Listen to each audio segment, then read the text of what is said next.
What secrets did Hollywood's most celebrated leading men of the 1950s carry behind their million-dollar smiles? Behind the golden age glamour was heartbreak, quiet courage, and love stories that had to be lived in the shadows. Today, we pull back the curtain and unveil the real lives behind the legends you grew up watching. Subscribe to our channel now so you never miss these unforgettable stories from classic Hollywood. Liberace, the dazzling glitz and the silent heartbreak him. You grew up watching American television in the 50s, 60s, or 70s. You couldn't possibly forget Liberace. He wasn't merely a pianist.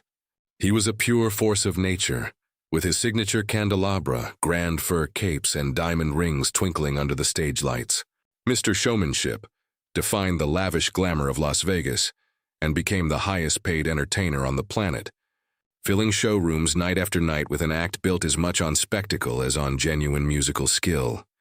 Yet behind that million-dollar smile lay a fiercely guarded secret. In an era when being openly gay could instantly destroy a career, Liberace masterfully played his most challenging role, the eligible bachelor. He charmed the press for decades with stories of fleeting romances and his supposed dream of finding the perfect wife.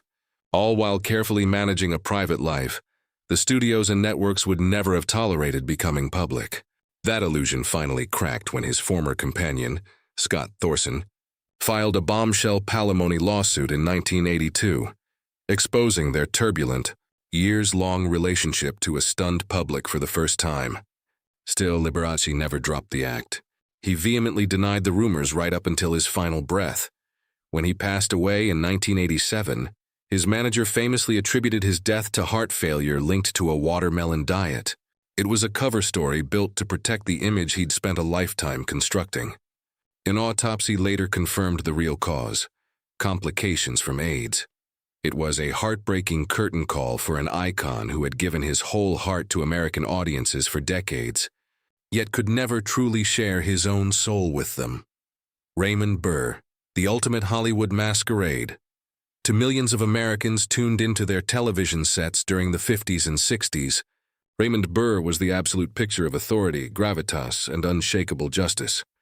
Whether he was relentlessly defending the innocent as the brilliant attorney Perry Mason, or cracking tough cases as the formidable Chief Ironside, Burr's commanding presence made him a beloved household name across the nation for nearly 2 uninterrupted decades of television. Yet behind that stoic, imposing facade lay one of the most elaborate personal fabrications in Hollywood history. To protect his stardom during a deeply intolerant era, Burr and his studio publicists crafted a heartbreaking, entirely invented backstory. He gave tearful press interviews detailing a first wife who had supposedly perished in a 1943 plane crash, along with a young son who had allegedly succumbed to leukemia. Decades later, biographers uncovered the truth. Neither the wife nor the child had ever existed. They were manufactured entirely out of thin air. A fiction built to keep his real life hidden. In reality, Burr's heart belonged to Robert Benavides, an actor and Korean War veteran he met on the set of Perry Mason in the mid-1950s. Partners in every sense of the word, the two men built a deeply devoted life together for more than 3 decades, turning a shared passion for orchids into a genuine business. Seagod Nurseries, with operations stretching from Fiji to Hawaii to California. They were together responsible for adding over 1,500 new orchid varieties to the worldwide catalog, and later built a successful vineyard in California's Dry Creek Valley, all while staying largely shielded from the relentless glare of Hollywood's gossip columnists.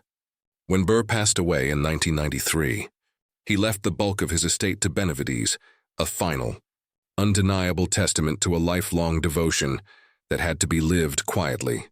Out of the public eye, Rudolph Valentino, Hollywood's first male sex symbol, and the price of fame for lovers of classic cinema, Rudolph Valentino was the ultimate Latin lover of the Roaring Twenties. With his smoldering gaze, striking elegance, and hypnotic screen presence in silent masterpieces like The Sheik, he became cinema's very first male sex symbol, driving millions of moviegoers into an absolute frenzy wherever he appeared. Yet behind the silver screen enchantment, Valentino was relentlessly targeted by a conservative American press. Tabloids mocked his immaculate wardrobe, his flawless grooming, and his sensitive on-screen persona. Critics openly questioned his masculinity, with one infamous editorial branding him effeminate, in terms meant to humiliate him publicly. Enraged by the insult, the proud star famously challenged a journalist to a boxing match, determined to prove his rugged masculinity to a public that had turned against him. While film historians still debate the true nature of his private life and romantic preferences, Valentino's overwhelming star power was never in question. Then tragedy struck in 1926, when he passed away suddenly at just 31 years old. The shocking news shattered the nation, drawing over 100,000 distraught fans onto the streets of New York City. The grief quickly turned into an extraordinary frenzy, erupting into a near riot outside the funeral home. An unprecedented spectacle that proved just how deeply Valentino had captured America's heart. Though his life was cut tragically short, he permanently changed the landscape of American celebrity, remaining a timeless standard for both Hollywood glamour and public heartbreak. Will Geer, the radical life behind America's favorite grandpa, too. Millions of families gathering around their television sets in the 1970s. Will Geer was the ultimate symbol of warmth, wisdom, and traditional values. As the beloved Grandpa Zebulon Walton on the hit series The Waltons, his gentle smile and rustic charm made him feel like America's collective grandfather. Long before he won the nation's heart on screen, though, Geer lived an extraordinary life of fierce activism and quiet bravery. In the early 1930s, he was in a relationship with Harry Hay, the visionary activist who would later establish the Mattachine Society, one of America's earliest sustained gay rights organizations. Around that same period, Geer met singer and activist Herta Ware, and the two married in 1934, going on to raise 3 children together.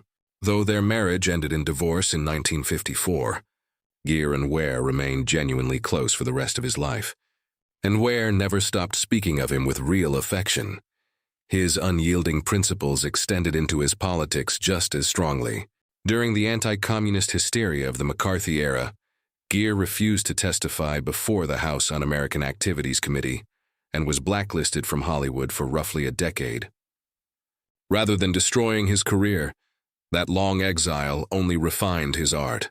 With Ware, he sold vegetables and fruit to make ends meet, and together they built the Will Geer Theatricum Botanicum, an outdoor theater in Topanga Canyon that gave a stage back to other blacklisted performers who had nowhere else to work. When Geer finally returned to mainstream television, he brought a deep, authentic humanity to his roles that few actors of his era could match. Will Geer left behind a remarkable legacy, a fascinating contrast between a cherished, gentle television icon and a courageous, real-life rebel who spent his entire life quietly fighting for social justice, creative freedom, and the fundamental right to love who he chose.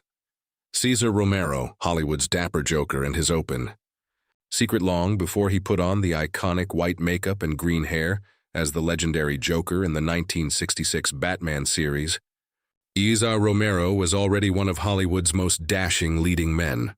Standing an imposing 6'3", with a trademark mustache and immaculate tailoring, the actor was the very definition of suave Latin charm and elegance. Yet behind the suave bachelor persona lay a reality widely understood, if never officially confirmed within the industry. Romero was gay, an identity he navigated with tremendous grace during an era governed by strict studio morality clauses. To appease gossip columnists and satisfy studio executives, he frequently played the role of the ideal celebrity escort, accompanying Hollywood royalty like Joan Crawford, Ginger Rogers, and Tyrone Power to glittering movie premieres, an arrangement that kept both the studios and the tabloids comfortably satisfied. Unlike other stars who fabricated tragic backstories or entered into arranged marriages to protect their careers, Romero chose a path of quiet dignity instead. He never pretended to be something he wasn't, nor did he parade his private life in front of the cameras. Instead, he simply let his undeniable charm, magnetic screen presence, and sheer versatility speak for themselves. Romero maintained that refined discretion right up until his death in 1994, capping off an astonishing career that spanned more than 6 decades. He proved to the world that a performer could navigate the turbulent golden age of Hollywood entirely on his own terms, earning the deep respect of his peers, the enduring love of his fans, and a permanent place in popular culture. Sir John Gielgud, overcoming prejudice through pure brilliance to lovers of classic theater and cinema, Sir John Gielgud was true acting royalty. Revered as one of the greatest Shakespearean performers of the 20th century, his voice was famously described by playwright Harold Pinter as the finest instrument in the English language. Yet at the peak of his prestige, Gielgud found himself at the center of an ordeal that nearly shattered his legendary career. In 1953, he was arrested in a London public restroom under the harsh, archaic, anti-gay laws of the era.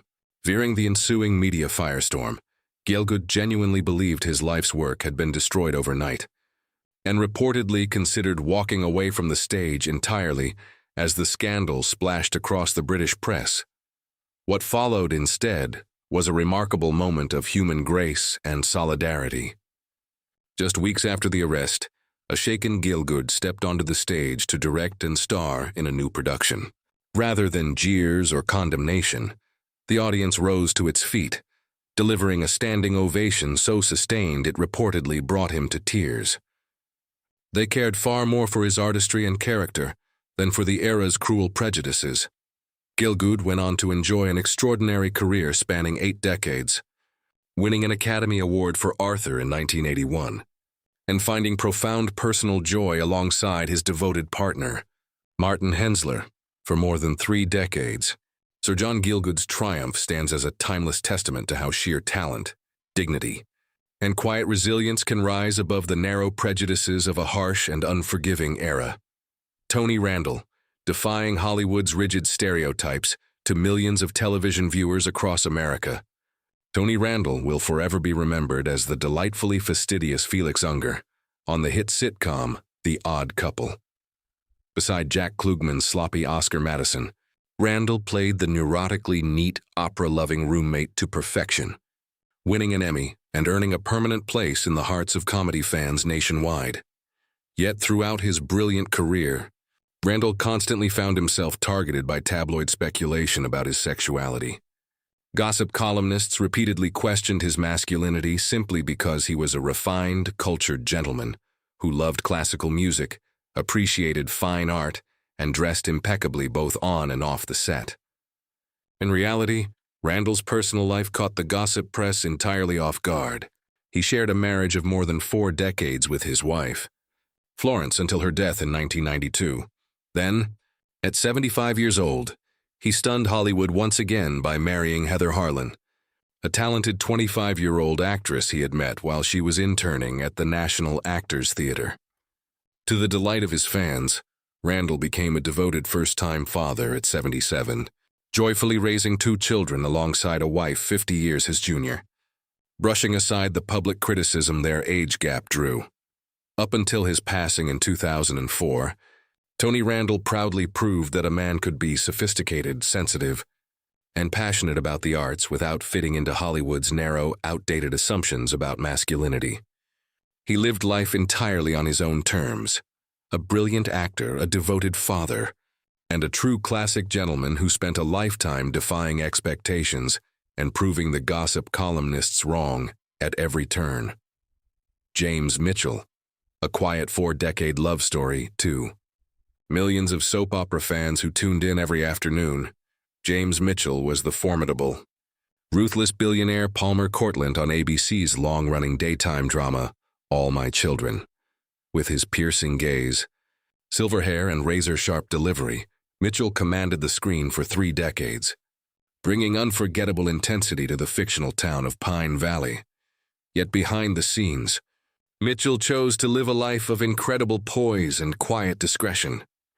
Unlike many of his Hollywood contemporaries who fabricated high-profile romances or entered arranged marriages to satisfy nosy tabloid columnists, Mitchell refused to play the studio publicity game at all.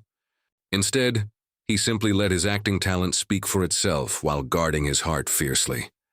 In reality, his private life was defined by an extraordinary devotion. For nearly 4 decades, Mitchell shared a deep, unwavering partnership with Albert Wolski, the acclaimed costume designer who won 2 Academy Awards for his work on classic films like All That Jazz and Bugsy.